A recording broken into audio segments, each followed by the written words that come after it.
Now let's look at the Lftp client.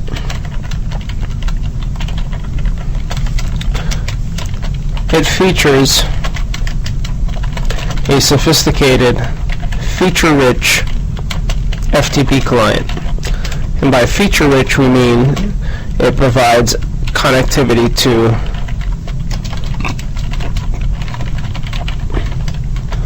the following types of servers: FTP, HTTP, as well as HTTPS,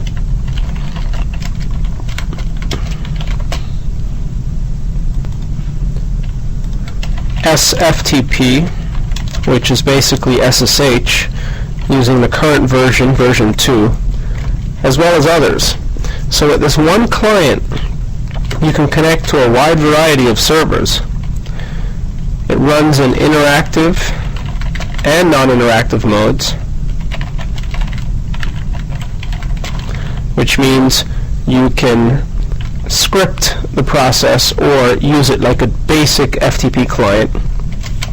So this means it supports scripting, and as a result, I personally weave Lftp into as many of my connectivity related work as possible. It works for that purpose and it does it pretty well, but it is also a basic FTP client at its core. Now let's determine whether or not it's installed locally. Since we have an FTP server running on Linux CBT Server 4, which is the VMware instance, let's kill, by the way, this download is still running, we'll kill it. And it's waiting to receive the entire file. And we'll just Control-Shift-W to kill the whole session and find a spare window on our local system. We'll RPM query all grep Lftp. You'll see that it's installed. It is by default, which means we'll just execute, once it comes back an RPM query list, Lftp. And here are the included items. The main item being the Lftp binary itself, located in user bin. There is a global config file, or a system-wide config file, which is read by Lftp in etc, but it also reads per user config files. So we should note, reads system-wide etc lftp.conf and per user config files. The per user config files are in the user's home directory and are usually named lftp-rc.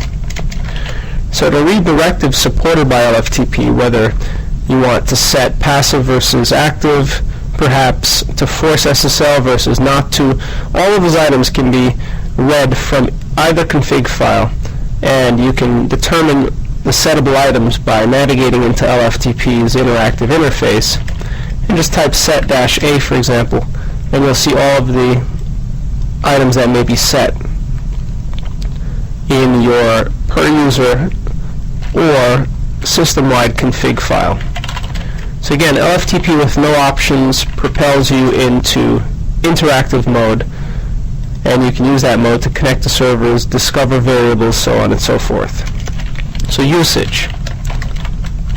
Lftp enters interactive mode. When in that mode, execute, for example, set-a reveals all variables, including the ones that are set. Ones that are not set have blank items returned, such as set SSL CRL file. Certificate revocation list file is currently unset. So if you see double quotes or no option set, it means the item isn't set. Otherwise, you see default and any items that have been downloaded from the system-wide etc lftp conf file. In fact, a less of etc lftp.conf reveals the default. dir can be typed when in Lftp to mean ls. Less references more. Z less, Z more. The nature of the prompt and other items are set. Maximum redirections. FTP passive mode off is disabled, which means passive is used, etc. These are defaults that are set globally. A user may optionally set an Lftp file in LFTP RC or in the LFTP hidden directory, which contains the command history and so on. It's another thing we should note, and that is that LFTP behaves like the bash shell. It supports a command history, for example. It also allows you to run background jobs, so permits execution of background jobs, which means you can set up one job to download a file, send it to the background, and open another FTP session. So again, general use is set-a or LFTP followed by the username, let's say linuxcbt, optionally password indicated by colon, at the IP address or host name of the target system. Let's connect to our VMware instance as the user linuxcbt. This will prompt us for authentication once we've pasted it. And providing we've authenticated properly, we'll be able to enumerate the contents of the directory. When you connect using LFTP, by the way, you are not immediately connected to the server unless you execute a command against the server, such as ls. This creates the connection. All of the LFTP commands, or all of the FTP commands, are supported by LFTP, such as pwd or cd to change a directory to some other directory, like the root, for which we're currently jailed or change rooted to a jail so we cannot escape. Get and get, all those items work, but don't memorize them. Just type help and you'll see the standard set of FTP commands, including an extended set supported by LFTP and LFTP alone, which leads us to another feature. That is, it supports mirroring forward and reverse of content using FTP via the mirror option that we see here. But again, everything you will find with FTP and then some is supported by LFTP. So now that we're connected to get an item, we can get it using mget. But we can also cat the contents of a remote item using zcat. But because we've limited the transfer rate, we'll simply download the file so that you see it using mget and the name of the file. We should also note as a bash feature, and it's all coming to mind as we talk about it, is that it supports tab completion. So for example, in this recent example, when I quickly got the name of the file, I typed in the most unique characters that came to mind, li, then tabbed it out, and I did the rest. Now in getting it, notice the rate at which we're receiving data. It's really slow. Each command supports additional options. Just execute help and the option mget, and you'll see those various options. You can continue where you left off, for example. So it's another feature. Supports FTP, retransmit, reconnect from where you left off, so that you don't have to re-download an item from the beginning. So we broke purposely the get of linuxcbt.text, and ls l of linuxcbt.text will reveal that it is currently 131,072 bytes. This is a 6.6 megabyte file. So now at mget-c, the name of the file, will continue where we left off, downloading the file. Now if it takes too long to connect to the remote FTP server, it means you need to break your connection and reconnect. Sometimes the connection to a remote server gets clobbered and you need to reinitiate it, as we're currently doing. The command history is here, so just arrow key up and you'll find the recently executed command. See it picked up at 2%. If we were to kill it and start over at 3% or 4%, it would pick up there as well. Let's go ahead and kill this. Notice the transfer rate is returned 1.6K per second. We limited it to about a K per second, which is where this is heading to. And it gives us a long ETA of over an hour, almost 2 hours in this case, to download such a small file. Let's kill it, exit, and on the remote server, modify the config file, etc vsftpd vsftpd.conf. Let's search for where we have 1,000 bytes per second, and let's add a 0 to make it a little bit faster. This will be 10,000 bytes per second. And then you'll see that the file, once we re-execute the service restart, will come down much quicker once we've FTP'd in using Lftp. Now we're on, and we'll mget-c, and you'll see that the rate will pick up. So now we're at 3% where we left off, and we'll get a transfer rate that's now much, much faster. It should be roughly 10 times faster, as it hovers around 10K per second, and average that much. Now let's kill it, bump it up again. And let's navigate back to the configuration, and bump it up from 10,000 to 100,000. And now the file will come down much quicker after we've restarted the service. Let's try to pull it again. We'll quit, relaunch the session,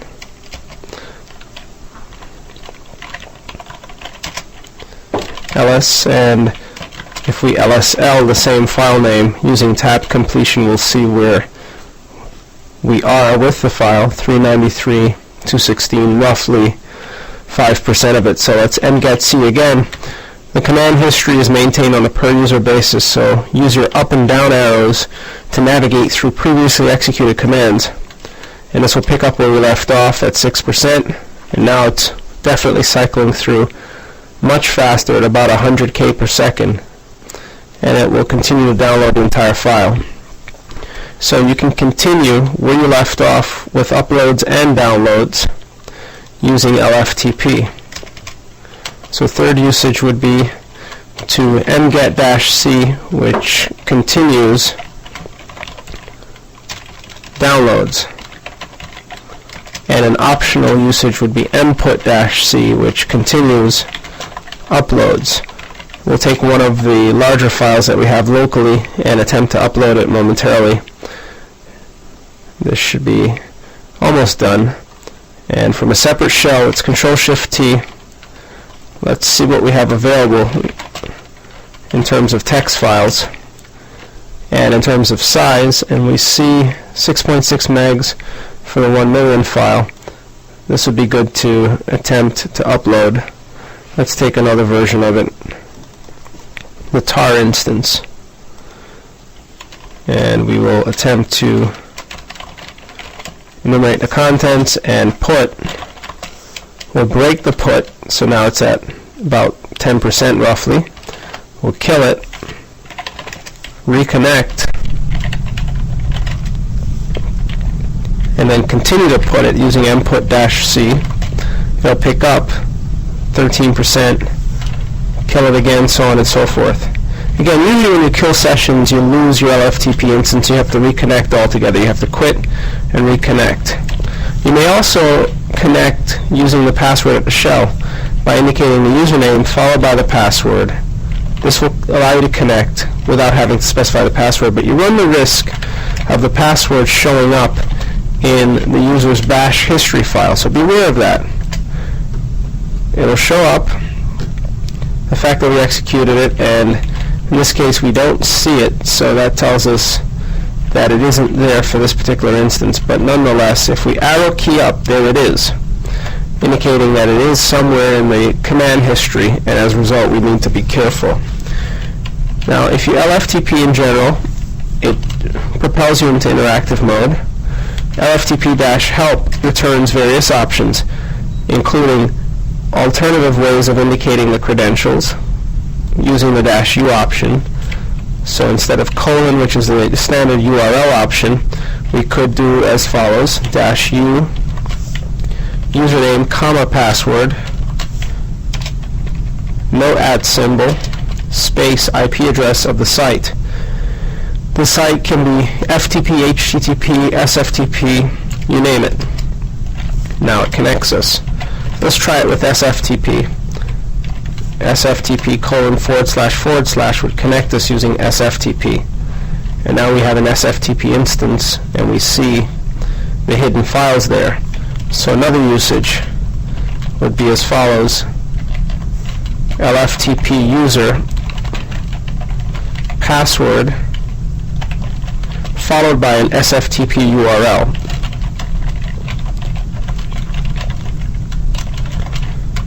And this connects to SFTP server and will allow you to put and get files just like you're able to do with FTP. So for example, let's mget or mput c, since we broke it. And the same history that's used for normal FTP connections can also be used with SFTP, so you can continue where you left off, and there you see it picked up at 23% and uploaded it. But notice the difference in the transfer rate, because now we've connected to the SFTP server running under the auspices of SSH, which doesn't have a rate limiting mechanism in place. So it transfers as fast as the wire will allow it to. And as a consequence, the file is now there, and if we lsltr, we'll see that it's the full size as it's represented locally. And again, there are myriad commands. You can zcat, for example, a compressed file on the remote system to examine the contents of it. So on the remote system, let's sun as Linux CBT. We'll sequence 1000, or let's sequence 10.tex. Now from the LFTP instance, when we LSL, we'll see 10.tex, and it doesn't show, it hasn't refreshed it. Let's try to examine the contents of it using ls, and it doesn't see it, so we'll have to reconnect, and now it sees it. So again, if the file were compressed, we'd be able to zcat it, but it's not, so we can cat it. Just cat 10.tex, and there you see 10.tex. It actually transfers the bytes, but dumps the standard out, the contents of the file, which is why, again, LFTP is more like the bash shell than many other FTP clients. It allows you to do these different things. Also mentioned, you can display jobs. If there are jobs running, there are currently no jobs. You can background a job that's going very slowly. Let's say the upload of a large file. Control-Z to put in the background and use jobs with the optional verbose command to see the job. Help jobs, or help any command, returns the options that may be indicated with, or the general usage of the command that you're querying or inquiring about. And as far as mirroring is concerned, let's say on the remote system, we're going to use FTP of course, but on the remote system we had a directory structure that we'd like to mirror. So we'll make directory mirror, then we'll move 1,000,000 linuxcbt.txt and 10.txt into mirror. And now supposing we wanted to mirror this entire directory locally. Well, the default behavior of the mirror feature is to download, synchronizing the local system with the remote. So mirror verbose mirrors a remote, and since we're going to focus on a directory, mirrors a remote directory named mirror to the local system. And you may optionally reverse mirror. Let's take a look at that. So now we're going to connect using plain old FTP. If you don't indicate the protocol, FTP is assumed. Once there, we see that there's a mirror directory. If we execute help mirror and tab it out, you'll see how to use mirror. Mirror, you can continue optionally, delete. You can download only newer items. You can turn off recursion. By default, the mirroring is recursive. It will go through or search through directory trees in attempts to mirror all of the included directories and files. Whether or not to set file permissions, whether or not to include or exclude items based on regular expression patterns. But basically, you'd use the mirror as follows. Mirror verbose, followed by the name of the directory. This will mirror the mirror directory to our local system at whatever transfer rate is in place, and from a separate window we can confirm locally what's going on. lsltr, we see the mirror directory has been created locally.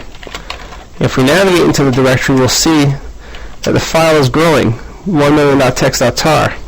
Turn on -h, it's now 2.2 megs, 2.4, so it's being mirrored all together from the remote system.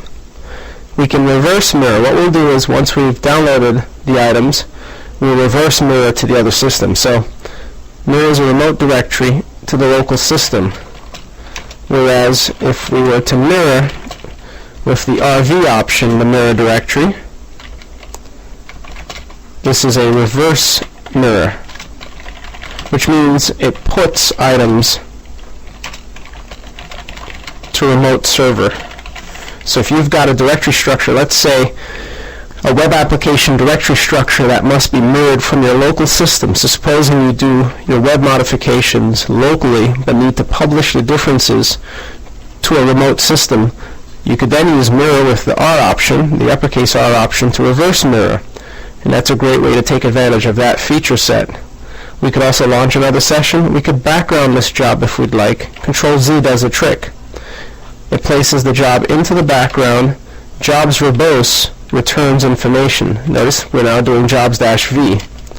And we see the percentage of the transfer as it happens. But it doesn't actually kill the job. So perhaps as a feature we should list that it supports, and we've already indicated that it permits execution of background jobs, and that's using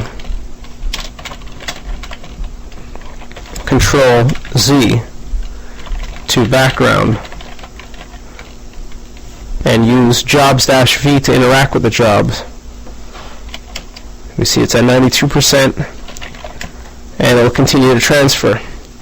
We can change who we are, credentials, by indicating user, followed by the credentials. We may bookmark URLs, which get stored in the configuration file in our Lftp hidden directory beneath our home directory.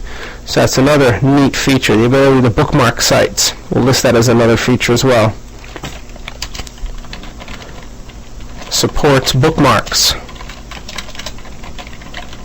of sites. Again, another neat feature which makes this program such a good program. And as we can see, the job is over. Now on the remote system, we can either through Lftp or in a shell remotely remove the contents of the directory. So let's remove RF mirror. It's now gone from the remote system. And then locally, if we attempt to look at the directory, it appears as if it's still there. However, if we disconnect and reconnect, you'll see that it's not there. But locally, we have the mirror directory. So if we help mirror, you'll see that with the upper option for R, it's a reverse mirror, or the long option -- reverse. So mirror RV, the mirror subdirectory, will post the mirror subdirectory to the remote system. And once we navigate to a shell, we'll see that it has been recreated. And if we navigate into the mirror directory, we'll see the file being grown. And in the sake of being able to control the Lftp interface, we'll Control-Z, but have jobs handy to get a sense for the progress of our upload. This tells us that it's at 37% for this particular file. So we can forward and reverse mirror. Again, there are just so many options that Lftp supports. It's an invaluable tool as a result. You can remove directory structures, make directories, kill jobs. So for example, jobs-V lists jobs that are currently running, and you can kill these jobs. This is job 0. If you launch another job, such as putting another item, let's find something local to put. And we'll LSLH or LSL, so we see it long format. Let's put this test1million file. This launches another job, which we can Control-Z again. And now it's job number 1. So now we've got 2 jobs, 0 and 1.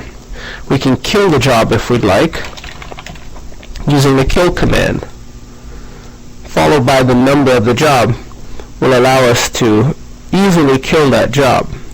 Not a big deal. And the other options, you can navigate to the shell if you'd like. All our jobs are running. We have 2 jobs. Again, jobs-V tells us. If you indicate bash, exclamation bash, we're now at a bash shell. Lftp is still running. We can return to Lftp by exiting, and this takes us back to the shell. The shell resembles the bash shell, but it has a prefix of LFTP so that you can differentiate between a true bash shell and the LFTP shell. You can execute any command from the shell, such as !PSEF, and it runs it within the LFTP instance. So as additional features, supports escape to shell using exclamation and command.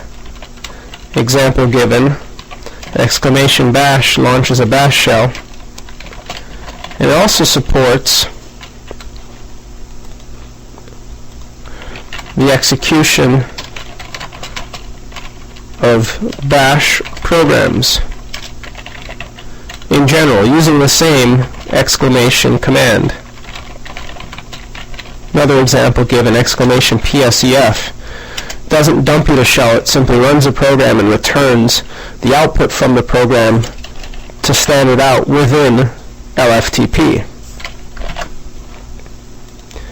And we did also mention that LFTP supports scripting. If you define a script with any supported LFTP command from the shell, you can execute that command. Let's take a look at our jobs list. We've still got jobs going, so let's go to bash, LFTP help. If you launch it with the -F option, just like with awk and sed, followed by the name of a file, it'll do exactly as you say. So for example, nano LFTP test script. Anything you can type in from within LFTP will be executed. So this opens a new instance, and on the road system we can launch an instance of LFTP. Help open, always type help followed by the command, you'll see the usage. So open U and site. So open U, user being Linux CDT, password being ABC123, and the site being 192.168.75.199, followed by ls-l, followed by quit, is a script. It opens a connection, lists the contents of a remote server, and quits. Now you execute LFTP-F, followed by the script name, and it does exactly that. It connects to the server, lists the contents of the server, and quits. If you indicate incorrect credentials, for example, it fails. So let's make ABC123.123.4, which is an incorrect password, and you'll see that it fails. Sending commands, it's trying to send the commands, it comes back with a 530 login incorrect. But if the credentials are correct, then anything you indicate after the authentication step will work. But of course, the only caveat to using scripts is that you must include credential information which may or may not suit your situation. And again, the command history is maintained in the hidden LFTP directory. You've got two files, rl_history, which has a long list of the various commands that we've run, and cwd_history, which has a list of the items that we've connected to and the various directories we've connected to on those items. They're maintained beneath the user's home directory in the hidden LFTP directory. You may additionally maintain an LFTP-RC file. For example, let's say when you enter LFTP, you want to set a value such as, let's find something sensible to set. Set X for verify no. We'll set this to yes from our file. So nano LFTP-RC, and just place this item, set X for verify yes, and then it's saved as .lftp-rc. Now when we launch LFTP and type set-a, set X for verify is set to yes because the user's per user RC file, that is, has been read. So you can override global settings. But let's just get rid of the LFTP-RC. That's just a simple setting. I often use it to determine whether or not a passive versus active, or SSL versus non-SSL. In the case of SSL, sometimes you need to force SSL connectivity to certain providers' sites in order to connect. And that's a great usage of the hidden LFTP-RC file. Now again, we were doing all of this in a bash shell that we escaped from LFTP. If we exit, we're back within LFTP, where its command history takes over, and both jobs have finished. So now we can exit the shell, and we're done with LFTP for now. Again, just like with the other tools, we use them sporadically throughout our studies because they're important to help us move files around. But just know that LFTP supports many, many features, many options. It provides many features and supports many options. It's an invaluable tool used to connect primarily to FTP servers, but can be used to connect to HTTP servers. Again, we showed you that early on by connecting to the RPM repository by simply taking the URL. You take a URL, and it's not going to allow you to write to the server. The server will prevent you from doing that. But if you LFTP followed by an HTTP URL and LS, now you can interact with all the files there. Some features won't be supported when using standard Apache configuration, such as globbing, but nonetheless, you can interact with the server, and in particular, you can pull files that you need to your local system. And if puts are supported with a different protocol, such as SFTP or FTP, then it'll allow you to do that as well. So that's a little bit about using this really powerful FTP client. We'll move on to some other interesting items.